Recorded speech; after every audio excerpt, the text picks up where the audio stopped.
assistance engaged. All engines, go.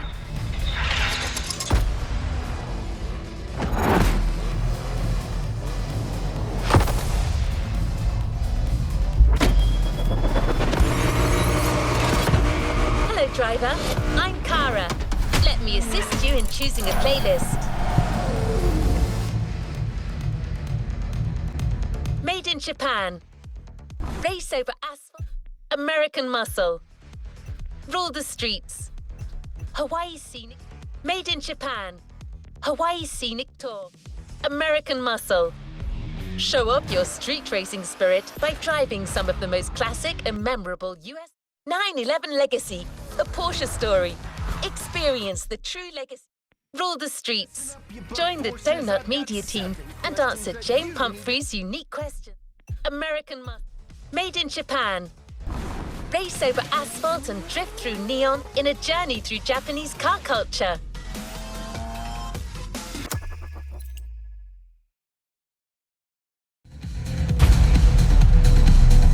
Let's complete this playlist.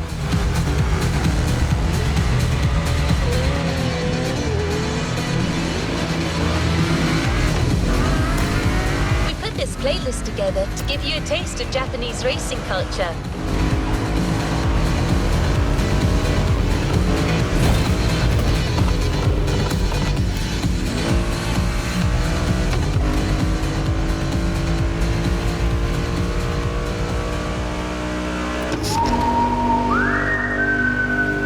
I've never owned a V12, but I'd say my dream car now is a Ferrari F12 TDF. Is an NAV12, but it's front engine. But I think they're unbelievable, death trap, savage looking things, and I'd love to drive one or own one. Beautiful. I would go for 812 Competizione just simply because that is the most aggressive looking Ferrari in the world. I just think it's so sick. I'll probably get hung, drawn and quartered for saying this. I actually prefer it over the TDF. I prefer the 812, so sorry. What's happening, guys? My name is Becky Evans and welcome to Motorfest, the podcast, brought to you by Red Bull and Ubisoft's iconic game, The Crew Motorfest. This is the podcast where I get to chat with some of the world's leading motorsport athletes and delve into their passions for all things speed, wings and wheels. And the really cool thing is you can actually listen into this podcast whilst you're playing the game. Today on the show, I'm going to be talking to talented mountain biker and YouTuber Matt Jones. He describes himself as a master of all trades and proud philosopher. A quick look at his YouTube, which is 900,000 subscribers strong, gives us an idea of how passionate and dedicated he is about his job, his career as a pro mountain bike rider, and of course his famous love for all things automobiles. He has got quite the incredible garage, and we're going to find out exactly what's hiding in there. Let's start the show. Matt, it's an absolute pleasure to have you on Motorfest, the podcast. How are you? Yeah, good. What a time, eh? Yeah, buzzing to be on this. Thank you. We're going to jump straight into the questions today, which is one question I ask all of my guests. If you could be a car, a plane, a boat or a bike, with or without a motor, which would you be and why? I wouldn't be a plane. It's freezing up there. And, I don't think I'd be a car either, or a bike, because they just live in the back of a van. I think I'd be a boat. It looks pretty chill and you just waft around, don't you? And even when you're not being used, you're just bobbing about. I think I'd be a boat.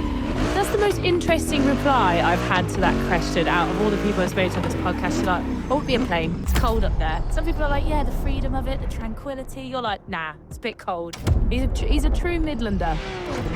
I always ask that question to my guests because we're trying to see how this tools reflect personality. And for you, I feel like it's very matter of fact. You're very straight to the point. And it kind of, I think the fact that you wanted to be an engineer in a car side before you came to slopestyle riding, it explains a lot, don't you think? Yeah, that was my plan. I didn't realise mountain biking was a career. I just loved doing it. So I had a spot at university to do mechanical engineering. That was my interest. I'm quite like maths, physics. And I guess, like you said, maybe a bit black and white personality, but yeah, I've probably become a little bit more colourful over the years. But yeah, definitely back then I was just interested in numbers.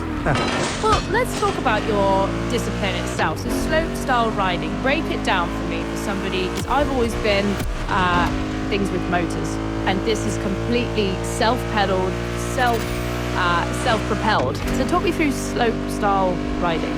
Yeah, you're right, no motors. I didn't know motors for a long time. It's a gravity sport, right? So you build up a load of speed, ride down and roll in, and you hit jumps. You have to do tricks in the air, as complex and creative as you can think of. link them together on a series of jumps, because in slopestyle competitions they build the full course down a mountain or through the streets of the city. You do as many bangers as you can in a row, land them all perfectly, and that's how you're judged. So it's a creative, independent sport. It's not a race. You're not really competing against anyone, kind of just against yourself. And then at the end of the day, there's like a leaderboard of who did what. So how did Set your sights and let's start the show. you get to the point where you were like, do you know what I'm going to do? I'm going to New playlist ahead. Let's go. I bet the next experience we have in store will knock your socks off. go really fast off this thing and try and do something crazy in the air with it. Like, how'd you get to that point? I think incrementally, These guys are the real deal. Their philosophy that cars are for everyone, combined with their electric energy, makes their content stand out like, I quote, above horse in a pasture of ponies. it wasn't my desire at all. Although we were chatting earlier, weren't we? I've got a son, a 21-year-old boy, who can't even speak yet, but he's super driven to climb onto things and jump off now. That's all he wants to do. Like, stand at the top of the stairs with a balance bike, shouting down the stairs. As much.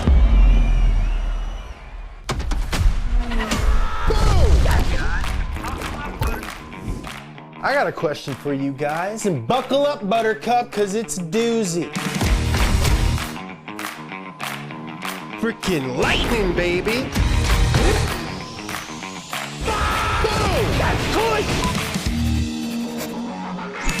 Listen up, you buff horses. I've got 7 questions that you need to answer by getting behind the wheel of some of the most iconic cars the world has ever seen. Here we go.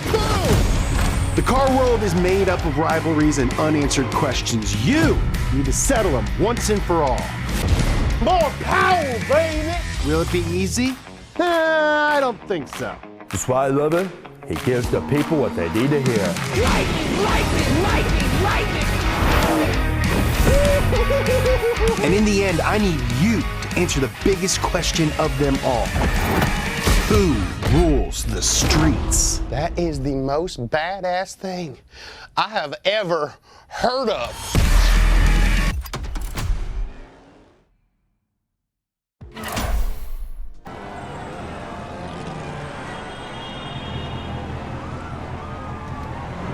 Let's move on to another activity.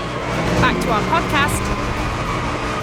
But he's super driven to climb onto things and jump off now. That's all he wants to do. Like, he's standing at the top of the We're not staying in Honolulu just yet. We'll be joining the donut team at the bottom of the mountain. stairs with a balance bike, shouting down the stairs. As much as it's like people say, oh, I wasn't really like that, I didn't plan to be like that, I can see that that is a personality and a trait that people have now.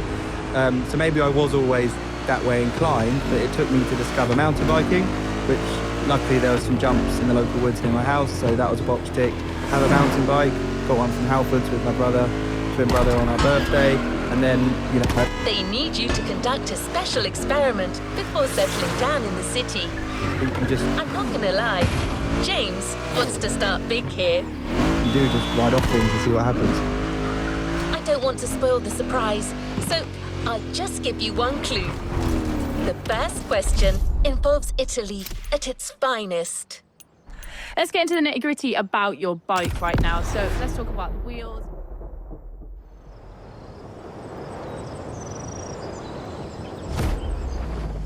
Ferrari and Lamborghini have been rivals since they were babies. It's true, but don't look it up. Before we set up camp downtown, you'll be racing through the countryside in the Italian supercar of your choice. Either the Ferrari F12 Berlinetta or the Lamborghini Huracan. Which beast owns the mountain? The Italian Stallion or the Stromboli Bully?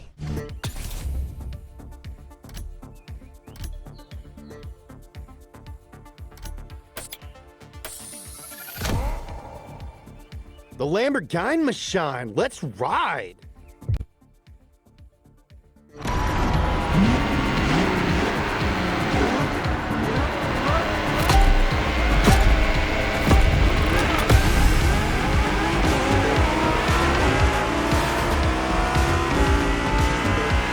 Hey, James here. I'm talking to you from this drone. Well, I'm not actually in the drone. That would defeat the entire purpose of a drone. That would be a helicopter.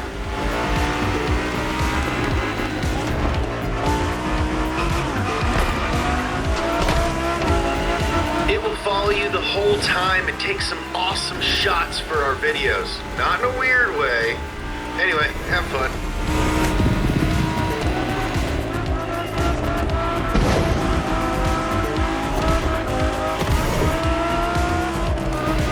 Automobili Lamborghini versus Ferrari. Man, I am so pumped.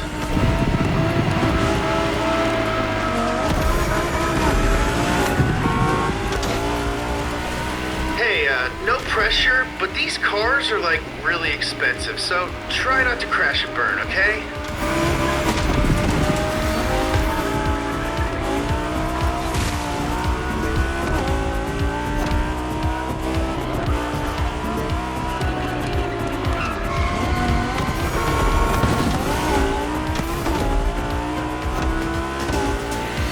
Dang, dude, what a viewpoint.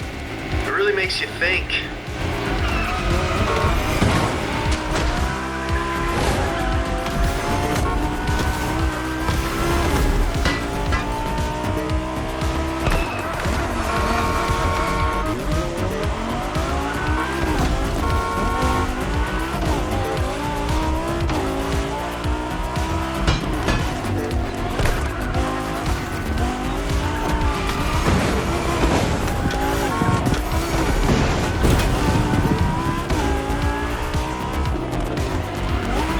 I should have mentioned there's gonna be turns. Sorry.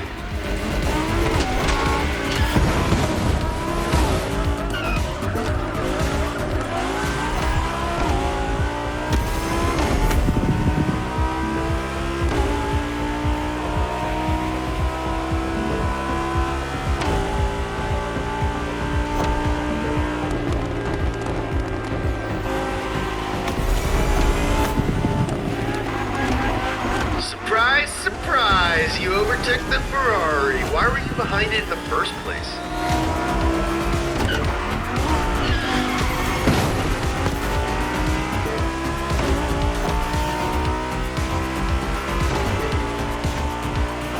Bull versus Stallion. How are we feeling about our choice down there? Not having second thoughts, are we?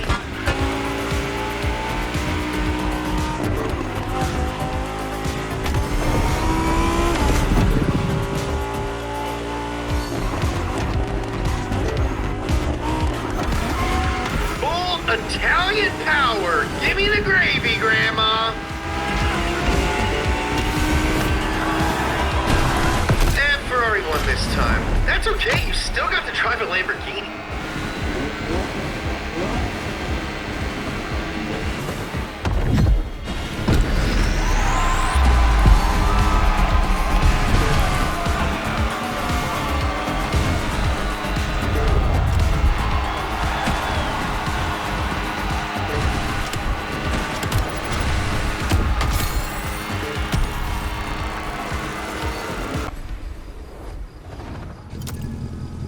All right, let's keep talking. Let's get into the nitty-gritty about your bike right now. So let's talk about the wheels, any fancy features, some DIY. Now that you've met the Donut team, you probably have a better idea of what you're getting into. Mod But trust me, you're still in for a few surprises. you've got on there and the day-to-day maintenance for people that are listening to this and build up a vision of what your bike looks like to them. So a slopestyle bike is really basic. It's so much more basic than downhill bikes, cross-country bikes, the kind of shiny things that people imagine. It honestly has one brake, no rear suspension, just 100mm of front suspension, 26-inch wheels. From now on, the city's going to be your playground. And your first urban challenge will be a rough-and-tumble American street brawl. Kind of I can't tell you much more right now. We agreed that James will be the one to give you all the details. big BMX, because you crash all the time, you bail, they need to be really light. Like mine weighs just under 10 kilos, which is really light for a mountain bike. It's got no gears, so it is really a big BMX. We don't really use carbon fibre much, because when you throw your bike at a tree or something, it can get damaged and you don't know about it. So it's mostly titanium or aluminium. It's a really simple setup. It's essentially built for doing big tricks. Like I have to run a really, really long brake hose so you can wrap it around the handlebars so many times because we do bar spins, tail whips, which unwinds it. And then...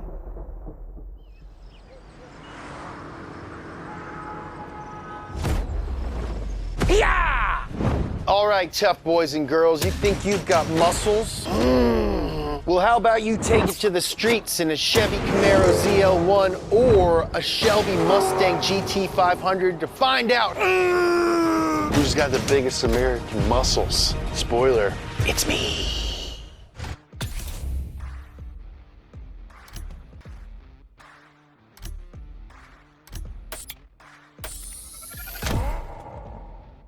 The Shelby GT500 performance is your business today.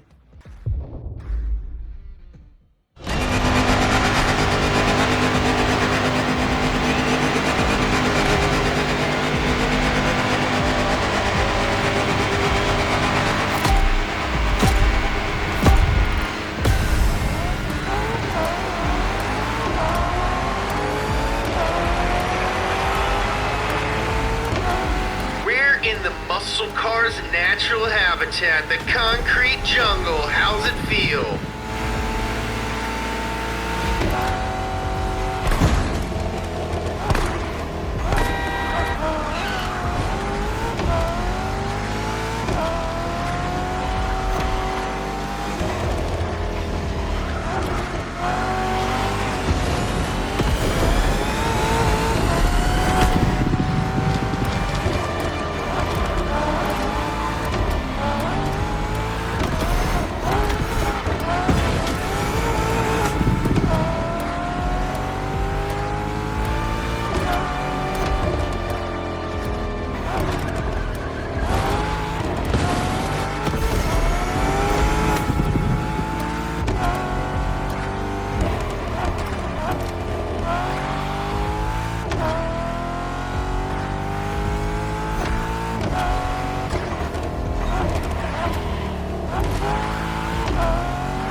Flex that car's muscle.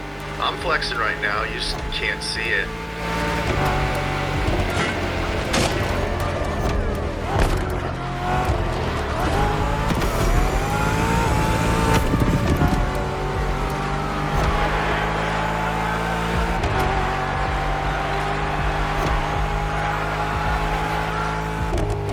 Beepity boop boop boop boop. Sorry, that's just the drone talking. He's very excited. Don't mind him.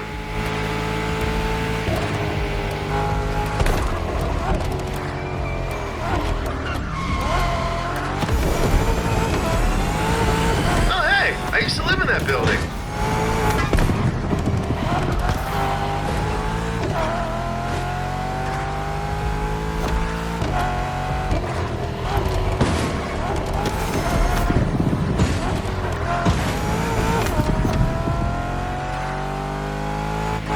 Who's got the buffest American muscles? Let's find out.